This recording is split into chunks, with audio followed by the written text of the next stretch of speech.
بہت زبردست آرگیومنٹ دیا ہے آپ نے، بہت زبردست. ابھی بالکل. اس سے بھی اگر آنکھ نہیں کھلے گی شفیع چیچا کی تو میرے کو لگتا ہے اس کو ضد ہی کہا جائے گا، اس سے بڑھ کے اور کوئی نہیں ہے چیز. بہت اچھا زبردست لالا، آرگیومنٹ، پوچھو ان کو ابھی. ایک جی حوالہ یہ سورہ بقرہ کا 151 میں بھی ہے نا، کما ارسلنا فیکم رسولا منکم یتلو علیکم آیاتنا ویزکیکم ویعلمکم الکتاب والحکمت ویعلمکم ما لم تکونوا تعلمون. یعنی جیسا کہ ہم نے تم میں ایک رسول تم ہی میں سے بھیجا جو تم پر ہماری آیتیں پڑھتا ہے اور تمہیں پاک کرتا ہے اور تمہیں کتاب اور دانائی سکھاتا ہے. سکھانا کا تمہیں دانائی سکھاتا ہے اور تمہیں سکھاتا ہے جو تم نہیں جانتے تھے. بالکل سر. ابھی جی بولوں میں؟ شفیع صاحب بولے. ہو گیا. جی بولے. ابھی آپ جاؤ.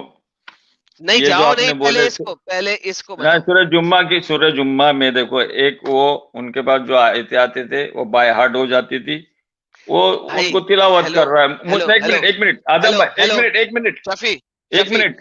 شفیع یہاں پہ لفظ تلاوت نہیں ہے، یتلو ہے، یتلو ہے. ارے پلیز اچھا ٹھیک ہے، یہ ریسائٹیشن آپ کے نہیں ہے، حساب. قرآ نہیں ہے، اچھا قرآ نہیں ہے. پلیز میرے ساتھ 2 نمبری نہیں اچھا چلے گی یہاں پہ. اچھا ٹھیک ہے، 2 نمبری نہیں چلے گی. ابھی آپ چیپٹر 29 میں، پہلے اس کی ٹرانسلیشن بولو پھر آگے چلیں گے. تو میں جب ہی آپ کو ایک بتایا تھا اس کے آگے جاؤ نہیں گئے. پھر چلو اس کی ٹرانسلیشن ہم یہ بتا رہے ہیں سورہ جمعہ کی جو آپ نے نکالے ہے کہ تلاوت کرنا، اتلو پڑھنا. ابھی اس میں دیکھ کے پڑھنا یا تھینک یو. بنا. لو جی، پڑھنا. ساحل پڑھنے کے لیے دیکھ کے پڑھنا ضروری ہوتا ہے کہ نہیں؟ بالکل دیکھ کے ہی پڑھنا پڑتا بھائی. پڑھنا ہمیشہ ریڈ ہوتا ہے. It is red. دیکھیں اقرا پہ یہ لوگ گیم ڈال سکتے ہیں، اقرا بسم ربک الذی، پڑھ. نہیں یہ ریسائٹیشن بھی ہے. ایک بندہ بول رہا ہے اور آپ اسے ریسائٹ کر کے واپس دے رہے ہیں. یہاں پہ اقرا کا لفظ نہیں ہے، یہاں پہ یتلو ہے. تو یہ مجھے سمجھ نہیں آتی یار. میں اسی لیے آج کی سٹریم میں بینر لگایا تھا یہ والا. میں نے کہا تھا جاہلوں سے التماس ہے کہ وہ یہ ویڈیو نہ دیکھیں. یہ ویڈیو لٹرلی میری آج کی جاہلوں کے لیے نہیں ہے، because it is a big issue جس میں ہم نے ڈیپ اسٹڈی کرنا مجبوری ہے. کیونکہ اسلام کے اندر محمد کو ان پڑھ ثابت کرنا بہت ضروری تھا ان مسلمانوں کے لیے، ورنہ محمد ایک پیگن ظاہر ہو رہا تھا. سورہ عنکبوت چیپٹر نمبر 29 آیت نمبر 48 نکالو. بہترین. یہ میں آلریڈی دکھا چکا ہوں، کیوں نہیں دیکھی تھی کہ میں نے پہلے دکھائی ہوئی ہے. یہ لو لاؤ. دے آئے پکڑو. وَمَا كُنْتَ تَتْلُو مِنْ قَبْلِهِ، اور اس سے پہلے اس نے کبھی کوئی اسکرپچر نہیں پڑھا. من کتابی، اس نے اس سے پہلے کبھی کوئی اسکرپچر نہیں پڑھا. کتاب کا من کتابہ، اس نے کبھی اس سے پہلے کوئی اسکرپچر نہیں پڑھا. محمد اس آیت سے ثابت ہوتا ہے کہ محمد جو ہے اس نے کبھی بھی توریت و انجیل کی کبھی نہیں تلاوت کی تھی. آگے بڑھو. یہ آیت میں شروع میں دکھا چکا اپنی سٹریم کے شروع میں کہ محمد نے کبھی کسی کتاب کی یعنی کہ توریت انجیل زبور کی تلاوت نہیں کی تھی، نہیں پڑھا تھا. اس کا مطلب یہ آگے نہیں کہ پڑھو وہ نا، ان پڑھ تھے. آگے پڑھو نا، نہیں آگے کیا پڑھو. ہے؟ تو ہاں، ولا اور اسی وجہ سے وہ فالسیفائڈ نہیں کر نہیں سکتا کہ تم اس کے بارے میں ڈاؤٹ آگے کرو. ولا تخطہ ہاں، بیمینک، اور اس نے اپنے ہاتھ وہ سے بھی نہیں کبھی کوئی اسکرپچر لکھا تھا. اوکے بائے نہیں بائے. لکھا تھا. اس کو ہاں، لکھنا نہیں آتا تھا، پڑھنا نہیں آتا. یہ آیت سے ثابت ہو گیا. بائے، گڈ اب بائے، دیکھو تھینک یو کہ ویری مچ. اوکے جاؤ بائی بائی ارے کر لو. کیا تھینک یو سو مچ. بیوقوفی یہ ہے ساری یار. چیزوں کو بتا چکا ہوں میں کہ کیا محمد نے نہ بیوقوفی ہے. اس قرآن کے آنے سے پہلے نہ تو توریت زبور اور انجیل کی تلاوت کی تھی، اور نہ ہی توریت زبور انجیل کو کبھی اپنے ہاتھوں سے لکھا تھا. یار کیا پاگل ہے یار. یہی تو بتا رہا ہوں. اس سے تو ثابت ہوتا ہے محمد ایک ان پر جاہل تھا. Bye bye tata. یار اچھا یہ اسکرپچر سے مراد ادھر جو ہے وہ سب اسکرپچر تو نہیں لے رہے. اسکرپچر ان دی سینس کوئی بھی یار کتاب اٹھا کے اسکرپچر جو ہوتا ہے نا یا سر، ہولی قرآن اسکرپچر. قرآن کے مطابق اسکرپچرز ہمیشہ توریت زبور انجیل کے ہے اور کچھ نہیں ہے. محمد کو کسی اور اسکرپچرز کا پتہ ہی نہیں تھا. ٹھیک ہے، محمد کو صرف ایک چیز کا پتا تھا، توریت زبور انجیل. یہ 3 اسکرپچرز کے نام آئے ہوئے ہیں قرآن کے اندر. اس کے علاوہ چوتھے اسکرپچرز کا نام قرآن میں ہے ہی نہیں. تو whenever Quran is using the word کتابن کتبہ الکتاب، الکتاب اسپیسیفک ہو جاتا ہے، وہ توریت یوزولی توریت کی طرف ریفر کیا جاتا ہے، ورنہ اہل الکتاب جو اب بھی لکھا جائے گا وہ یہود و نصارہ کے بارے میں ہوتا ہے۔ کتاب لفظ جب بھی قرآن میں آیا وہ توریت، زبور اور انجیل ہے، تیسری چیز کوئی نہیں، ٹھیک ہے۔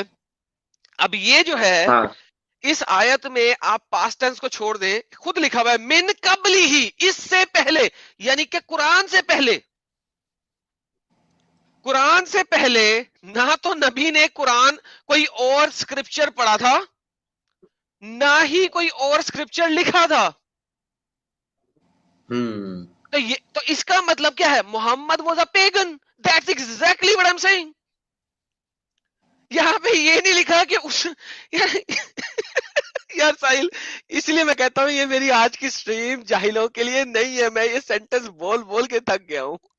شفیع ٹیچر کیا خوش ہو گئے تھوڑے دیر کے لیے ایک دم، جیسا کل روگمن امپائر خوش نہیں ہوا تھا؟ سر وہ خوش ہو کے چلے بھی گئے ہیں۔ چاند پہ جھنڈا گاڑ دیا، ابھی پٹ پٹ نکل لو یہاں سے۔ ہاں لالا جی نے اچانک سے جو جھنڈا گاڑا نا، باپ رے بھاری تھا وہ۔ یار میں حیران ہوں، اس نے سمجھا کہ اس نے اپنی حجت دے کے تمام کر دیا، وہ بھاگ بھی گیا۔ اچھا جا رہا ہوں، ختم، بائے بائے۔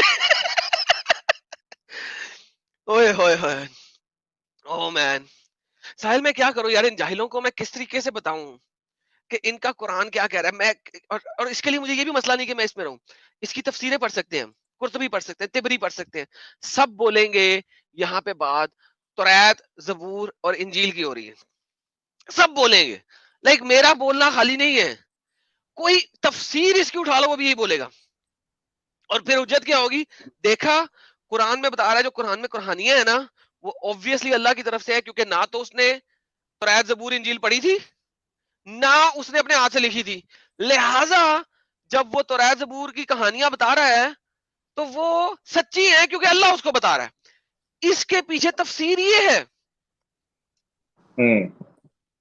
اینڈ پھر یہ لوگ ہمیں آگے بول لیں یار دیکھو دس از یہ والی آیت میں شروع میں دکھا چکا ہوں، جس وقت منا بھائی نے یہ بات بولی تھی کہ کچھ لوگ کہتے ہیں کہ محمد کو معجزاتی طور پہ دانائی دے دی گئی تھی جیسے ہی قرآن اس کے اوپر نازل کیا گیا تھا، اس سے پہلے ون پر تھا۔ یہ آیت میں نے اس کے ریفرنس میں دیکھی کہ یہ بی ایس ہے، دیکھیں کیونکہ اور یہ آیت بھی میں نے اسے دکھائی تھی کہ دیکھو من قبلی ہے، لیکن جو کتاب ہے وہ کتاب آج کے لیٹسٹ مفسر، مثلا اگر آپ کھولیں گے نا یہ جو لیٹسٹ ہے کون ہے، تفہیم القرآن والے کو کھولیں گے، ٹھیک ہے، وہ اس کتاب کو جنیرک کتاب بنائے گا۔ کیوں؟ لیٹر آن محمد کو ان پڑھ ثابت کرنا تھا، ان کی مجبوری تھی۔ ارلی تفسیروں میں جاؤ، وہ آپ کو کہیں گے توریت، زبور اور انجیل، بیکاز انہیں پتا ہے کہ اسکرپچرز کے علاوہ بکس لکھی ہی نہیں جاتی تھی اس زمانے میں۔ اس زمانے میں، یہ وہ زمانے کی بات ہے جس زمانے میں پیپر واز نایاب، ایک نایاب چیز تھی پیپر۔ ہم آج کل جاتے ہیں مارکیٹ جاتے ہیں، پیپرز کا پورا تھدا لے لیتے ہیں، ٹھیک ہے، ہم جاتے ہیں بنی بنائی کتاب کا ایک تھدا لے لیتے ہیں۔ یہ وہ زمانہ ہے جس زمانے میں قلم، کتاب واز ایک نایاب چیز۔ اس زمانے میں ریلیجس اسکرپچرز کے علاوہ صرف سائنسدان ہی ہوتے تھے جو کوئی اپنی لکھتے تھے، یا میڈیکل سائنس کے ایکسپرٹس ہوتے تھے جو لکھتے تھے، ادروائز لکھا نہیں جاتا تھا۔ Now, problem is simple. Here, every single person agree in the early Islamic history کہ یہ صرف اور صرف توریت، زبور، انجیل کی بات ہو رہی ہے۔ لیٹر آن ڈیولپمنٹ ہے، محمد ان پڑھ تھا۔ یار امیجن کرو ساحل، ہر دنیا میں اپنے گرو کو نا یہ لوگ پڑھا لکھا بناتے ہیں۔ اسلام وہ واحد دین ہے جو اپنے گرو کو ان پڑھ بنانے کی کوشش کر رہا ہے، کیوں؟ ورنہ وہ ثابت ہوتا ہے کہ وہ پیگن تھا۔ واو، حد ہے یار، مطلب ان پڑھ ہونے کو یہ لوگ بہت اچھی چیز سمجھ رہے ہیں۔ میرے اور حضرت پھر ان احادیث کا کیا کرے جو بتائی گئی ہے؟ محمد صاحب جو ہے وہ جو ول لکھ رہے تھے، منگا رہے ہیں کاپی اور پین، اس کا کیا کیا جائے؟ یہ سب وہاں سے کیوں بھاگ رہے ہیں؟ اس پہ کیا جواب ہے؟ نہیں ہے کسی کا؟ سر بادشاہوں کو خط لکھ رہے ہیں۔ میں نے شروع میں آتے ہی کوئی 12-14 حدیثیں دکھائی ہیں، مسلم کی، ابی داؤد کی اور ملٹیپل، جو محمد پیپرز کے اوپر خط لکھ رہا ہے بادشاہوں کو، محمد اپنی ول لکھنے کے لیے پیپرز منگوا رہا ہے. محمد جو ہے وہ صلح حدیبیہ کے موقع کے اوپر جب علی نے اسے کہا کہ میں نے نہیں مٹاؤں گا محمد رسول اللہ، محمد نے کہا لا مجھے دے میں مٹاتا ہوں. محمد نے خود لیا، مٹایا اور اپنے ہاتھ سے لکھا، ود ہز اون ہینڈ لکھا محمد رسول اللہ، سوری محمد عبداللہ. ٹھیک ہے. سو آپ کے پاس ہزاروں حدیثیں ایسی ہیں جس میں محمد اپنے بارے میں بول رہا ہے کہ وہ لکھ رہا ہے، ایک آدھی نہیں ہے. ٹھیک ہے. تو ابھی ساجد بھائی نے 2-3 دفعہ مجھے بتایا تھا اور انہوں نے ریفر کیا تھا ابسینیا کی طرف کی جو فرسٹ ہجرت ہے اس میں وہ لوگ کیا کہہ رہے ہیں. یہ میں آپ کو دکھا دیتا ہوں تاکہ آپ کو پتہ لگ جائے. یہ سیکشن نمبر 219 ہے اور پیج نمبر 151 ہے اور سیرت النبی بائی ابن اسحاق. یہاں پہ جو فرسٹ ہجرت ہوئی ہے یہ اس کا واقعہ ہے جو کہ ساجد بھائی نے ملٹیپل ٹائم دکھایا تھا. میں نے کہا میں آپ سب کو دکھا دوں. یہ دیکھیں کیا کہتے ہیں. دین دی سمنڈ کس نے سمن کیا تھا؟ ابسینیا کے بادشاہ نے. The companions of apostle. And when his messengers came and he gathered together saying to one another what will be happen وغیرہ وغیرہ. When he came to the royal presence وغیرہ وغیرہ, he asked them what was the religion for which they forsake their people without entering into his religion another. اب جعفر بن ابو طالب answer کیا کر رہا ہے؟ او کنگ we were uncivilized. ہم لوگ uncivilized people تھے، جاہل پیپل تھے، امی پیپل تھے. worshipping idols, eating corpse, committing abominations, breaking natural ties, treating guests badly, and our strong devour are weak. اور ہمارے جو طاقتور تھے وہ ویک کو کمزور کرتے. Thus we were until God sent an apostle whose lineage, truth, trustworthy and calamity we know. He summoned us to knowledge. محمد انہی میں سے اٹھایا گیا ہے. کن لوگوں میں سے اٹھایا گیا ہے؟ جو لوگ انسیولائز تھے، امی تھے، بتوں کی پوجا کرتے تھے، کارپس کو کھاتے تھے، ایبومینیشن کمٹ کرتے تھے، نیچرل ٹائز کو توڑتے تھے، اپنے مہمانوں کو برے طریقے سے سلوک کرتے تھے اور طاقتور کمزور کو ڈیوور کرتے تھے. محمد ان میں سے اٹھایا گیا ہے. بالکل. تو جب قرآن کہتا ہے کہ تم میں سے امیوں میں سے میں نے ایک نبی کو اٹھایا، وہ امی کون ہے؟ وہ یہ لوگ ہیں. میں نہیں کہہ رہا سر،